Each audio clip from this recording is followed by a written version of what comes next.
அன்பானவர்களே, அன்பு வணக்கங்கள். ஒரு அன்பர், குருஜி, என்னுடைய சகோதரர் விபத்தில் மரணமடைந்து விட்டார். எதிர்பாராத விபத்து தான். சில நாட்கள் தான் ஆகிறது, இன்னும் ஒரு மாதம் கூட முடியவில்லை. அவர் ஆன்மா எந்த நிலையில் இருக்கும் சொல்ல முடியுமா என்று கேட்டிருக்கிறார். அகால மரணம் அடைந்தவர்கள், அகால மரணம் என்ன, எதிர்பாராத விபத்து. நாளை உயிரோடு இருக்க போகிறோம் என்ற நினைப்பில் வாழ்ந்து வரும்போது திடீரென்று ஒரு எதிர்பாராத விபத்தின் மூலமாகவோ, ஒரு சிலரால் கொலை செய்யப்பட்டாலோ அல்லது தற்கொலை செய்து கொண்டாலோ இவையெல்லாம் அகால மரணங்கள் ஆகும். இப்படி அகால மரணங்கள் நடைபெறுகின்றவர்கள், அந்த ஆன்மாக்கள் அலைந்து திரிந்து வண்ணமாகவே இருக்கும். அழுது புலம்பிக் கொண்டே இருக்கும். அது ஆன்மா ஒரு நிலையில் இருக்காது. அது எதையாவது ஒன்றை நினைத்து நினைத்து நினைத்து வருத்தத்தோடு, வேதனையோடு, கவலையோடு தான் இருக்கும். தற்கொலை செய்யப்பட்டிருந்தால் அந்த வீட்டிலேயே அந்த ஆன்மா இருக்கும். கொலை செய்யப்பட்டால் எந்த இடத்தில் கொலை செய்யப்பட்டார்களோ அந்த இடத்திலிருந்து உயிரானது பிரிந்து போகின்ற அந்த இடைப்பட்ட வேளையில் அந்த ஆன்மா மரண அவஸ்தைப்பட்டிருக்கும். ஒரு பெரிய துன்பத்தில் அந்த ஆன்மா சிக்கி இருக்கும். எதிர்பாராது வீட்டுக்கு போய் கொண்டிருந்தோம். வீட்டில் இருப்ப குடும்ப உறுப்பினர்கள் நம்மை எதிர்பார்த்து காத்திருப்பார்கள். அவர்களுக்கு எதையெல்லாம் செய்ய வேண்டிய பாக்கி இருக்கிறது.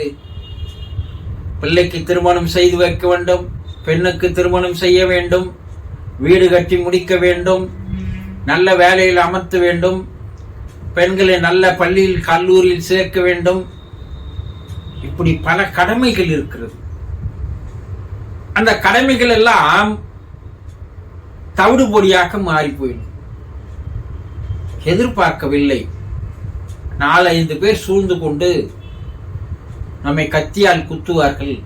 30-40 குத்து அந்த கத்தியால் குத்தப்படும் போது அந்த ஆன்மா அந்த உடலை விட்டு பிரியும் போது இதையெல்லாம் நினைத்து பார்த்து வேதனை அடையும், கஷ்டப்படும், துன்பத்தில் இருக்கும், அழுது புலம்பும். சில ஓசைகள் அங்கே கேட்கும். அழுது புலம்புகின்ற நிகழ்வுகள் எல்லாம் நடைபெற்று இருக்கிறது. ஐயோ, என் குடும்பத்தாரை விட்டு வந்துட்டமே, விட்டுட்டு அனாதியா போறேனே, நானு அவர்களை அனாதியாக்கிட்டனே, யார் அவர்களுக்கு இருப்பார்கள் என்று அழுது புலம்பும். விபத்தில் அடிபட்டவர்கள் அந்த இடத்தில் ஒரு சில நிமிடங்களாவது, ஒரு சில மணி நேரங்களாவது அந்த உயிர் அந்த உடலிலிருந்து பிரிவதற்கு இடைப்பட்ட நேரத்தில் அந்த ஆன்மா பல்வேறு சிந்தனைகள் இருக்கும். வீட்டை நோக்கி போய் கொண்டிருந்தோம், இப்படி ஆகிவிட்டது. வீட்டில் இருப்பவர்களுக்கு எவ்வளவு கடமைகளை செய்ய வேண்டும், இதையெல்லாம் விட்டுவிட்டு போகிறோமே, அவர்கள் கதி என்ன? யார் அவர்களை ஆதரிப்பார்கள்?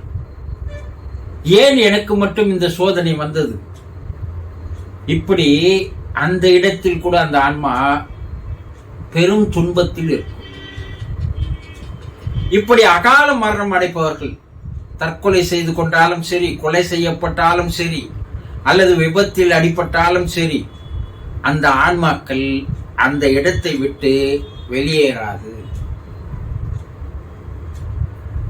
அந்த தேகம் இருக்கின்ற வரை, அந்த தேகம் இருக்கின்ற இடத்தில் தான் அந்த ஆன்மா மற்றவர்கள் கண்ணுக்கு தெரியாமல் அந்த இடங்களிலே அலைந்து திரிந்த வண்ணமாக இருக்கும், அழுது புலம்பிய வண்ணமாக இருக்கும்.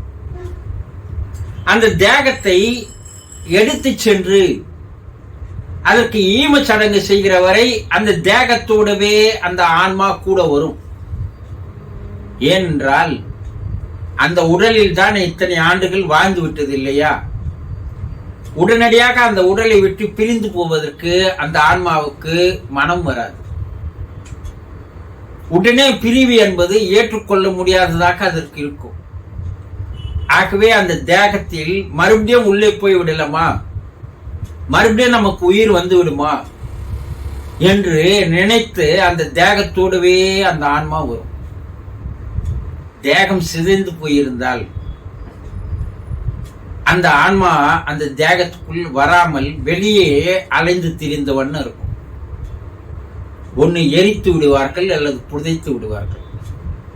இப்ப அந்த ஆன்மா மறுபடியும் எங்க வரும்னா, விபத்து நடந்த இடத்தில், கொலை செய்யப்பட்ட இடத்தில், தற்கொலை செய்து கொண்ட இடத்தில், அந்த உயிர் அந்த உடலை விட்டு வெளியேறிய அந்த இடத்தில் அந்த ஆன்மா சில நாட்களுக்கு அங்கேயே இருந்து கொண்டிருக்கும்.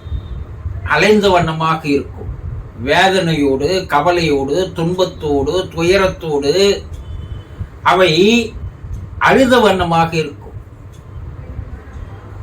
அதற்கு நாம் சில சாந்திகளை செய்ய வேண்டும்.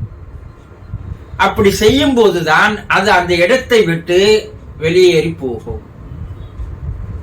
அப்படி செய்ய தவறினால் அந்த இடத்தில் வருகின்ற மனம் பலவீனமாக இருப்பவர்களை அந்த ஆன்மா பிடித்துக் கொள்ளும்.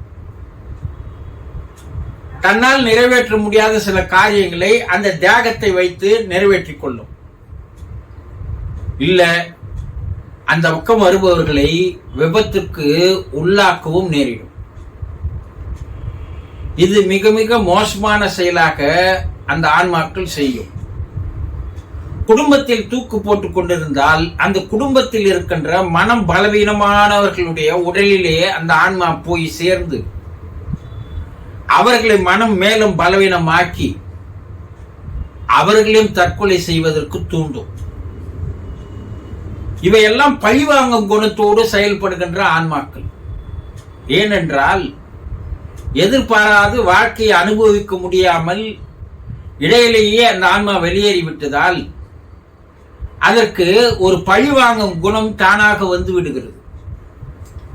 அப்போ மற்றவர்களை பழி வாங்க வேண்டும் என்று அலைந்து திரிந்த வண்ணமாக இருக்கும். அதற்கு சில சடங்குகள் இருக்கிறது, சில செய்முறைகள் இருக்கிறது. அதை செய்தால்தான் அந்த இடத்தை விட்டு அந்த ஆன்மாவானது வெளியேறி மேல் உலகிற்கு செல்லும். அந்த சடங்குகள் செய்யாத வரை அந்த ஆன்மா அதே இடங்களில் தான் வசிக்கும். மேல் உலகம் சென்றாலும் கூட அது பாவ உலகில் தான் போகும். ஒரு இருண்ட உலகம் என்று சொல்கிறார்கள் ஆவி உலக ஆராய்ச்சியாளர்கள். அந்த இருண்ட உலகத்திலே மிக மிக மோசமான தண்டனைகளில் எல்லாம் அவை ஆளாகும். அவை அங்கேயும் அழுது புலம்பிய வண்ணமாக இருக்கும். அதற்கு ஒரு சில சடங்குகள் இருக்கிறது. அதை அந்த குடும்பத்தை சேர்ந்தவர்கள் செய்யும் போதுதான் அந்த ஆன்மா அந்த தண்டனையிலிருந்து விடுபட்டு அவை வெளியேறி மறுபடியும் மறுபிறப்பிற்கு போகும். இதையெல்லாம் செய்யாத வரையில் அந்த ஆன்மா அந்த குடும்பத்தாரை விடாது. அந்த நிகழ்வு நடந்த இடங்களில் வருகின்ற மன பலவீனமானவர்களை விடாது.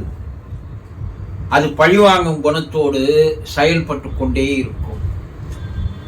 எந்த நேரமும் அது அலைந்த வண்ணமாக, திரிந்த வண்ணமாக, பேயாக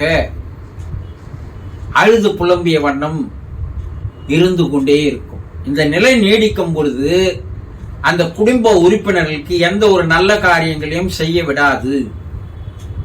அவர்களை சந்தோஷமாக, அமைதியாக, இன்பமாக வாழ விடாது. அவர்களுக்கு பல்வேறு துன்பங்களை, கஷ்டங்களை தந்து கொண்டே இருக்கும். இதையெல்லாம் தெரிந்து கொள்ள வேண்டும். இவையெல்லாம் உண்மையா? 100% உண்மை என்பதை அக்காலத்திலும் கூறியிருக்கிறார்கள். இந்த விஞ்ஞான காலத்தில் கூட ஆவி உலக ஆராய்ச்சியாளர்கள் அதை தெளிவுபட கண்டுபிடித்து கூறுகிறார்கள். இந்த ஆன்மாக்களே சில நேரம் வந்து தன்னுடைய துயரங்களை பகிர்ந்து கொள்வதையும் கூறியிருக்கிறார்கள். ஆக இந்த அகால மரணம் அடைந்தவர்களுக்கு ஆன்மா சாந்தி அடைய சில செயல்கள், மேலுலகில் அவர்கள் துன்பங்களை அனுபவிக்காமல் இருப்பதற்கு சில வழிபாடுகள், இதை செய்தால் அந்த ஆன்மா அந்த குடும்பத்தாருக்கு எந்தவித கஷ்டத்தையும் துன்பத்தையும் தராது. புரிந்து கொண்டீர்களா? சந்தோஷம்.